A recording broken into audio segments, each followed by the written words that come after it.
Olá, turma, tudo bem com vocês? Eu sou a professora Cíntia, a professora de História. Hoje nós vamos para a aula número 54 do sexto ano. E o assunto dessa aula é Poder da Igreja. Faremos uma introdução a respeito desse assunto. Para o desenvolvimento dele, temos seguintes objetivos: reconhecer a Igreja como instituição mais poderosa da Idade Média, designar de onde vinha o poder econômico da Igreja, explanar acerca da arquitetura românica e gótica das igrejas, a hierarquia do clero, o clero regular e secular, a presença delas nos senhorios e o poder espiritual e temporal da igreja. Citar a reforma gregoriana em alguns aspectos e também algumas ordens religiosas. Antes de mais nada, já separou os materiais para a aula de hoje? Você irá precisar do seu livro didático, um livro de sala de aula, de história, que trata acerca desse assunto, já busca no índice quando fala sobre a igreja, dentro desse período estudado, caderno de história para as anotações das principais informações, mas também para a realização da atividade referente a essa aula, vocês irão precisar do seu lápis, caneta e também borracha. Tendo todo esse material em mãos, podemos prosseguir com a aula de hoje. Então, como vimos ao longo das aulas sobre o feudalismo, cada vez mais forte ficou para a gente que a igreja, sim, era a instituição mais poderosa da Idade Média. Ela era uma das instituições mais ricas, mais organizadas e poderosas da Idade Média na Europa. Com a transformação do cristianismo em religião oficial do Império Romano, no ano de 391, com o imperador Teodósio, a igreja passou a acumular fortunas e vastos territórios. E ainda ela era altamente influente também no âmbito político, conquistando cada vez mais fiéis. Muito bem, e o poder econômico da igreja, de onde vinha? O sustento da igreja, ele vinha principalmente de esmolas dadas pelos fiéis, sem contar que ela passou a acumular um patrimônio crescente, formado também por doações em terras e dinheiro que recebia dos fiéis. No século IV, a igreja ganhou o direito ainda de não pagar impostos e ter um tribunal próprio. E no ano de 445, desejando prestigiar a sua capital, o imperador romano concedeu ao bispo de Roma a autoridade sobre os demais bispos. E esse bispo passou a ser chamado de Papa. Ele era herdeiro e representante do apóstolo Pedro. Lembram de Pedro lá? Que sobre ele Jesus ergueu a igreja? Então, tido como o primeiro bispo de Roma, tá? Ainda é importante relembrar que lá dentro das obrigações dos servos tinha a questão do tostão de Pedro ou o dízimo, que era repassado à igreja, representando a 10ª parte de tudo que era produzido. Então, consequentemente, a igreja só estava adquirindo cada vez mais poder econômico e, de certa forma, político também. Sobre a arquitetura das igrejas, era uma forma de demonstrar o seu poder. Isso, no auge do feudalismo, foi predominante o estilo românico. Já no período de crise do feudalismo, foi a vez do período gótico se destacar. Isso está demonstrado aqui na imagem, mas vamos compreender, caracterizar cada um deles. O estilo românico, base em Roma, né? Era uma monumentalidade da construção e era uma construção mais horizontal, não crescia para cima, mas para os lados.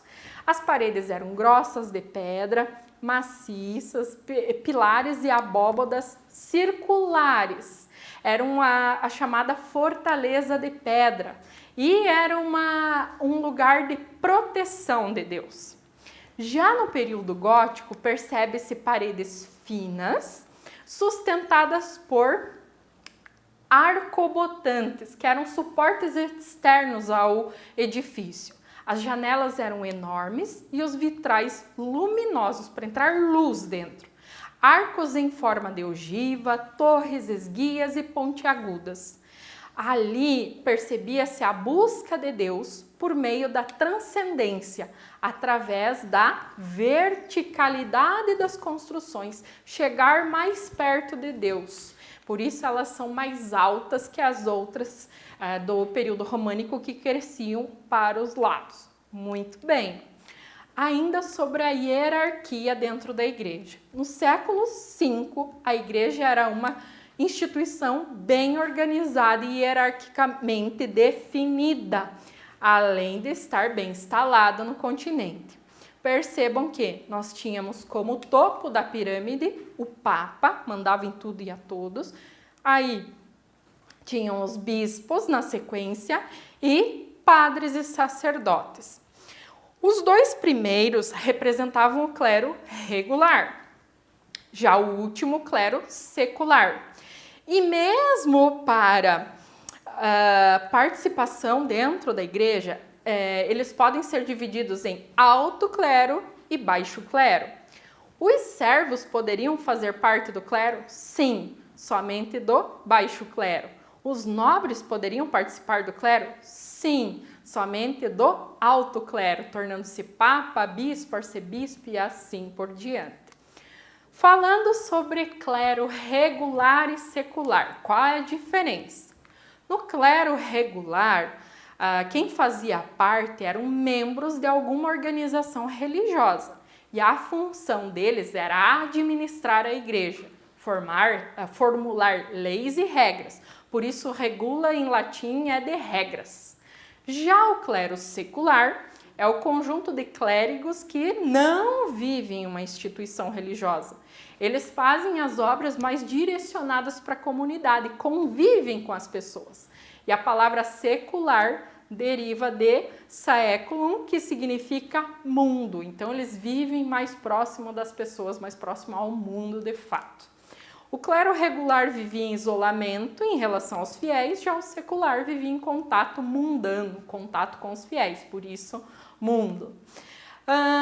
Percebam que os senhores feudais sempre tinham pelo menos um religioso ou então uma capela em suas terras, que ela geralmente ficava bem próxima ao castelo, mostrando essa aliança com a igreja, que era uma forma deles fortalecerem seu poder político. Por quê?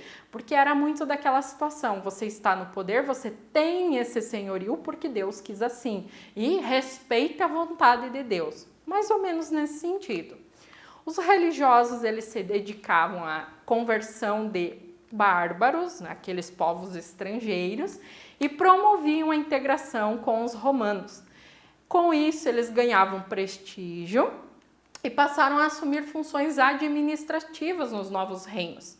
A igreja também garantiu uma unidade religiosa, política e cultural em uma sociedade altamente desagregada. Lembrem-se que a Europa estava fragmentada em grandes, pequenos senhorios, né? Propriedades que tinham seu poder local, os senhores feudais, os grandes suzeranos. A força da igreja, no período medieval ali, ela se estabelecia pelos poderes político e espiritual. Quando ela se colocava como intermediária entre os homens e Deus, a igreja declara que o poder espiritual mantido pelo Papa, que é o grande líder da igreja, era superior ao poder temporal, que era exercido pelos reis. O objetivo de afirmar sua autoridade, garantir a autonomia eclesiástica e limitar as interferências dos leigos nos assuntos religiosos, a igreja adotou uma série de iniciativas, como foi o caso da Reforma Gregoriana. Sobre a Reforma Gregoriana, ela foi estabelecida no ano de 1075 pelo documento Dictatus Papae, elaborado provavelmente pelo Papa Gregório VII. Esse documento reunia 27 determinações, as quais resumiam os principais objetivos da igreja. Coloquei alguns exemplos para vocês. O item 3 dizia que apenas o pontífice romano podia depor ou nomear bispos, então somente o Papa pode nomear ou depor algum bispo. O item 9 definia que todos os príncipes deveriam beijar os pés do Papa. E o item 12 concedia ao Papa o poder de tirar os imperadores do poder. Ainda com o desenvolvimento, vocês vão entender com o passar das aulas sobre a igreja, que vai ter um momento que a igreja vai viver muito nessa questão do luxo, da riqueza. Não é porque a igreja é errada, mas as pessoas que estavam nela, exercendo o poder, estavam agindo de má fé, não conforme os preceitos religiosos de origem, de fato, do cristianismo. Então, temos a Ordem dos Beneditinos, que foi criada em 529 por São Bento de Núrcia, e conforme as regras dessa ordem, os monges beneditinos faziam voto de pobreza, obediência e também castidade. Eles deveriam trabalhar e orar algumas horas por dia e se ocupar com os pobres, os doentes e com o ensino. Já a Ordem dos Franciscanos, também baseada nessas regras, foi criada por Francisco de Assis, a Ordem dos Dominicanos, criada por São Domingos de Gusmão, é uma ordem mais forte, com regras um pouco mais severas. Os dominicanes, ou dominus canis, os cães de Deus, que eles vão proteger a igreja por um tempo. Vocês vão ver que vai ter um momento que a igreja vai ter o seu tribunal para julgar quem não cumpria as regras determinadas por ela. Inclusive, é o assunto da nossa próxima aula. Falaremos sobre a Inquisição, ou Tribunal do Santo Ofício, que era esse tribunal responsável por investigar, julgar e punir os hereges, que eram aqueles que não seguiam as regras da igreja. Neste momento, sugiro que vocês já façam a atividade referente à aula de hoje. Aproveito que vocês acabaram de ver esse assunto. Essa atividade, além de revisar o assunto da aula de hoje, tem por objetivo fixar algumas informações. Bons estudos a todos, até a próxima aula, um abraço e tchau!